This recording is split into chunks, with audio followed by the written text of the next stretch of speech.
ጤና ይስጥልን በዛሬው መረጃ ሰዓታችን የተለያዩ ሰበር መረጃዎች ተሰምተዋል። በአዲስ አበባ ከተማ አስተዳደር ውስጥ የተመረጡ ንግዶች በአስቸኳይ እንዲጠፉና ሙሉ በሙሉ እንዲዘጉ ተወሰነ። ሌላኛው ሰበር መረጃችን መንግስት ያደረገውን ለፋኖ የድርድር ጥሪን በተመለከተ የወጣ አዲስ መረጃ አለ፣ ተሰሙታላችሁ። በመቀጠልም በአዲስ አበባ ከተማ አስተዳደር ውስጥ ያልተጠበቀ በሚሊዮን የሚቆጠር ብር ከአንድ ቦታ ብቻ በጉብኝት መገኘቱ ተሰምቷል። እያንዳንዱን ነግራችኋለን። በተጨማሪም ስለ አዲስ አበባ የውሃ ጉዳይም አዲስ መረጃ ይፋ ተደርጓል፣ ታድምጡታላችሁ።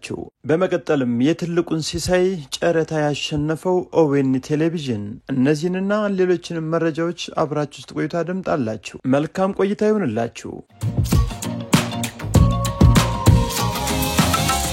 ወደ ዝርዝር መረጃዎቹ አመራን። በመጀመሪያም ሰበር ዜና ተሰምቷል። በአዲስ አበባ ውስጥ የሚገኙ የንግድ ቦታዎች 100% እንዲዘጉና እንዲጠፉ መወሰኑ ተነግሯል። በጥቅምት 7 ቀን 2018 ዓ.ም ቢንጎና አረቂ ቤቶችን በአዲስ አበባ አይኖሩም የተባለ ሲሆን አስተዳደሩም ቆራጥ ውሳኔ ማስተላለፍ ተሰምቷል። አዲስ አበባ ከተማ አስተዳደር ሰላምና ጸጥታ ቢሮ በከተማ ውስጥ የሚገኙ የቢንጎ ማጫወቻና የአረቂ መሸጫ ቤቶችን በተመለከተም አስቸኳይና ቆራጥ ውሳኔ ያስተላልፏል። ከዛሬ ጀምሮ በአዲስ አበባ ከተማ ውስጥ አንድም የቢንጎ ማጫወቻም ሆነ የአረቂ መሸጫ ቤት አይኖርም ሲል ገልጿል። የቢሮ ኃላፊ ወይዘሮ ሊዲያ ግርማ እንዳሉት እነዚህ ቤቶች የቢንጎ ማጫወቻና በየመንደሩ ያሉ አረቂ ቤቶች የከተማን ወንጀል መፈልፈያ ቦታዎችም ናቸው ብለዋል። መመሪያውም ቤቶቹ የወንጀል ምክንያት በመሆናቸው ምክንያት ከከተማው እንዲጠፉ ታስቧል ነው ያሉት። ከዚህ በፊትም ተመሳሳይ መመሪያ ተሰጥቶ እንደነበረ ቢታወቅም ቤቶቹ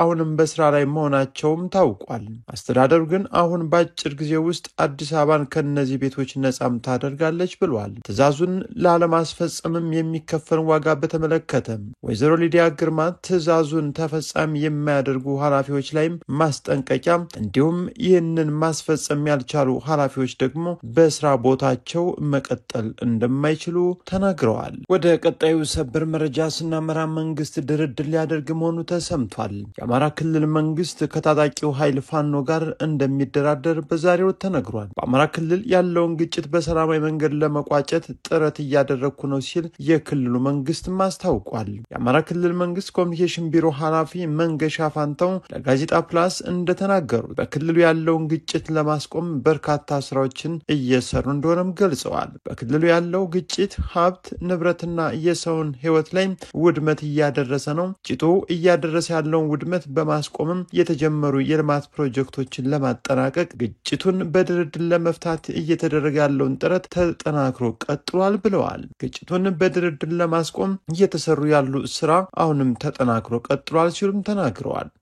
በክልሉ ያለውን ግጭት በሰላማዊ መንገድ ለመቋጨት አመራሩን ከላይ እስከ ታች ድረስ የማደራጀት የጸጥታ ኃይሉ ላይም ሪፎርም የመስራት የሰላም ጥሪ የማድረግ ስራዎችም መሰራታቸውን ተናግረዋል። በክልሉ የሚገኘው የአብን ፖለቲካ ፓርቲም ባሳለፍነው ሳምንት የድርድር ጥሪ እንዲካሄድና በክልሉ ያለው ውድመትም እንዲያቆም ጥሪ ማስተላለፉን መዘገባችን አይዘነጋም። ወደ ቀጣዩ መረጃችን ስናመራ የኦሮሚያ ብሮድካስቲንግ ኔትወርክ ወይም ኦቢኤን የፕሪሚየር ሊጉ የምስል መብት ባለቤት ሆነ። የኢትዮጵያ ፕሪሚየር ሊግ ቅዳሜ 8 2018 ዓ.ም በአዲስ አበባ ስቴዲየምና በሐዋሳ ስቴዲየም ይጀምራል። የፕሪሚየር ሊጉን የምስል መብት ያሸነፈው የኦሮሚያ ብሮድካስቲንግ ኔትወርክ ወይም ኦቢኤን መሆኑ ታውቋል። ኦቢኤን በአዲስ አበባ የሚካሄዱትን የፕሪሚየር ሊግ ጨዋታዎች በቀጥታ ስርጭት ማስተላለፍ እንደሚጀምርም የኢትዮጵያ ፕሪሚየር ሊግ አክሲዮን ማህበር ይፋ አድርጓል። ኦቢኤን የቀጥታ ስርጭት የምስል መብቱ የገዛው ለምን ያክል ጊዜ እንደሆነ አወዳዳሪው ይፋ ባያደርግም ለጉዳዩ ቅርበት ያላቸው ምንጮች እንደሚናገሩት ከሆነ የምስል መብት ግዢው ለ2 ዓመታት ያህል የሚዘልቅ ነው ብሏል። ፕሪሚየር ሊጉን ለማስተላለፍ የተለያዩ የሚዲያ ተቋማት የጨረታ ሰነድ እንዲያስገቡ መደረጉን የገለጹት የአክሲዮን ማህበር ዋና ስራ አስኪያጅ አቶ ክፍሌ ሰይፈ በገባው የጨረታ ሰነድ መሰረት አሸናፊው ኦቢኤን ሆኗልም ብለዋል። የሁሉን ዝርዝር ጉዳይ በተመለከተ ግን አክሲዮን ማህበሩ ከሰሞኑ ጋዜጣዊ መግለጫ እንደሚሰጥም ተነግሯል። ስራ አስኪያጁ ሊጉን ለማስተላለፍ የተወዳደሩት የሚዲያ ተቋማት ማንነት ባይገልጹም ምንጮች እንደሚናገሩት ከሆነ ሰነድ ያስገቡት አሸናፊውን ጨምሮ የኢትዮጵያ ቴሌቪዥን ኤቢሲ እንዲሁም አርቲስት ቴሌቪዥን ናቸው። ፕሪሚየር ሊጉ ከአዲስ አበባ በተጨማሪም በድሬዳዋ ከተማ እንደሚጀመር ቀደም ሲል ቢነገርም ምክንያቱ ለጊዜው ባይነገርም የድሬዳዋው የሊግ ጨዋታ ወደ ሐዋሳ እንዲዛወር መደረጉ ታውቋል። ቴሌቪዥን የቀጥታ ስርጭት የሚያገኘው በአዲስ አበባ ስቴዲየም የሚካሄዱትን ጨዋታዎች ብቻ መሆናቸውም ተገልጿል። ወደ ቀጣዩ ስናመራ በአዲስ አበባ ውስጥ የመጠጥ ውሃ ችግር እየተቀረፈ መሆኑ ተነግሯል። የአዲስ አበባ ከተማ አስተዳደርም ከፍ ያለ መሻሻል አሳይቶ በአገልግሎቶች ላይም ጭማሪ እንዳደረገ ተሰምቷል። የአዲስ አበባ ከተማ ዕለታዊ የውሃ አቅርቦት መጠኑንም 62000 ሜትር ኪዩቢክ ጭማሪ ማድረጉ ተገልጿል። የውሃ አቅርቦት ችግርን ለመፍታትም በዚህ ዓመት ተጨማሪ አዳዲስ የውሃ ፕሮጀክቶችም ሊጨመሩ እንደሚችሉ ተገልጿል። የአዲስ አበባ ከተማ አስተዳደር ምክር ቤት 5ኛ ዓመት የሥራ ዘመን አንደኛ መደበኛ ጉባኤውን ባካሄደበት የከተማዋ ከንቲባ አዳነች አቤቤም ምክር ቤቱ ላነሳው የውሃና የመብራት ጥያቄ የውሃ አጠቃቀም ብክነት ጫና መሆኑን አንስተው በተያዘው በጀት ዓመትም ተጨማሪ የውሃ ፕሮጀክቶችም እየተሰሩ እንደሆነ ገልጸዋል። በአዲስ አበባ ከተማ አስተዳደር ዕለታዊ የውሃ አቅርቦት ላይም በአሁኑ ወቅት ወደ 62000 ሜትር ኪዩቢክ ጭማሪ መደረጉን ገልጸዋል። ከንቲባዋም የውሃ አቅርቦት ተደራሽ ከማድረግ አንጻር የቁጥጥር ስራዎች አለመኖራቸውን እንደ ተግዳሮት ያነሱት ከንቲባዋም የመጠጥ ውሃ ለግንባታ፣ ለመኪና ማጠቢያ እንዲሁም ለተለያዩ ነገሮች ጥቅም ላይ ይውላል ብለዋል። ይህንን ለማስቀረትም ከተማ አስተዳደር የፍሳሽ ማጣሪያ ማዕከላትን በመገንባቱ ለዚህ አገልግሎትም ከዛ መጠቀም እንዳለባቸው ተናግረዋል። በተጨማሪም ፋብሪካዎችና ትልልቅ ተቋማትም የመጠጥ ውሃን ከመጠቀም ይልቅ የውሃ ፍሳሽ ባለስልጣን ፍቃድ ስለሚሰጥ የጉድጓድ ውሃን መቆፈር እንዳለባቸው አሳስበዋል። ይህ በእንዲህ እንዳለ የአዲስ አበባ ከተማ አስተዳደር ከጎብኚዎች ብቻ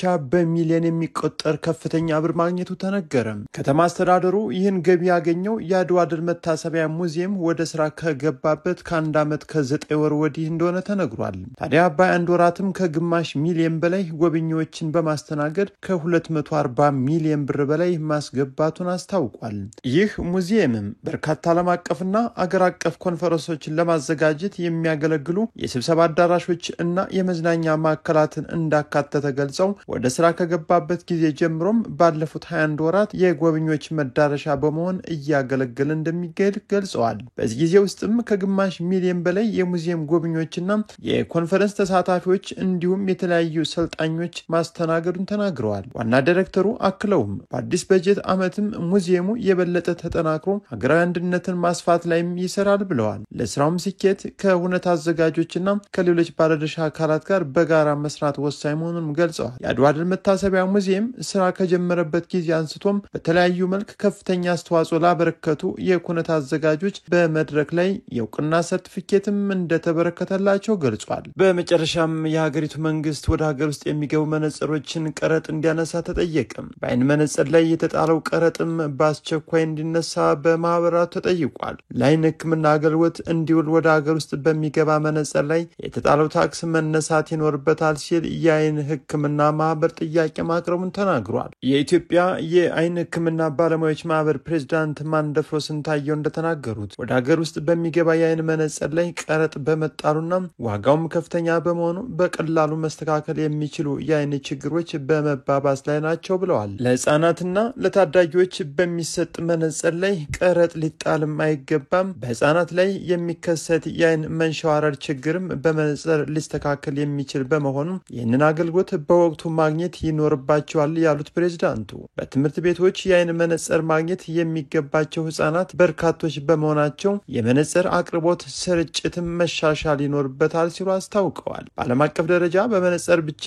ሊስተካከሉ ከሚችሉ የአይን ችግሮች እስካሁን ሕክምና ያገኙትም 36% ብቻ ናቸው ብለዋል። በሀገራችን ደግሞ እጅግ ይህ ቁጥር በዝቅተኛ ደረጃ ላይ የሚገኝ ነው። ብዙ የኢትዮጵያ ህፃናትም ያለባቸው የአይን ችግር ተቀርፎ እይታቸው እንዲስተካከል የመነጽር አቅርቦትም ተደራሽ ሊሆን ይገባል ሲሉም አክለዋል። የጤና ሚኒስትር ዴታ ደረጀ ደጉማ እንደገለጹት በዓለም ደረጃ ከ1 ሚሊዮን በላይ ሰዎች ለእይታ ችግር ተጋልጠው ይገኛሉ። በኢትዮጵያም ትራኮማ፣ የአይን ሞራ ግርዶሽ፣ ሌሎችም ኢንፌክሽን በተለይ ለህፃናት የአይን ጤና ችግር መንስኤ በመሆን ላይ ናቸው ብለዋል። የእይታ ችግር ያለባቸው በርካታ ህፃናት በትምህርት ቤቶች ውስጥ ይገኛሉ። እነዚህ ህፃናት የአይን ጤና ችግርን ተከትሎ በሚመጣ ጫና በትምህርታቸው ላይ አሉታዊ ተጽዕኖ እየፈጠረባቸው ይገኛሉ ብለዋል። ስለዚህ በመላ ሀገሪቱ ያለው የመነጽር እጥረት ሚስተካከል፣ በተጨማሪም በመነጽሩ ላይ የተጣለው ቀረጥም እንዲነሳ እንጠይቃለን ሲሉ አሳስበዋል። የዕለቱን መረጃ በዚህ ጨረስን። መልካም ጊዜ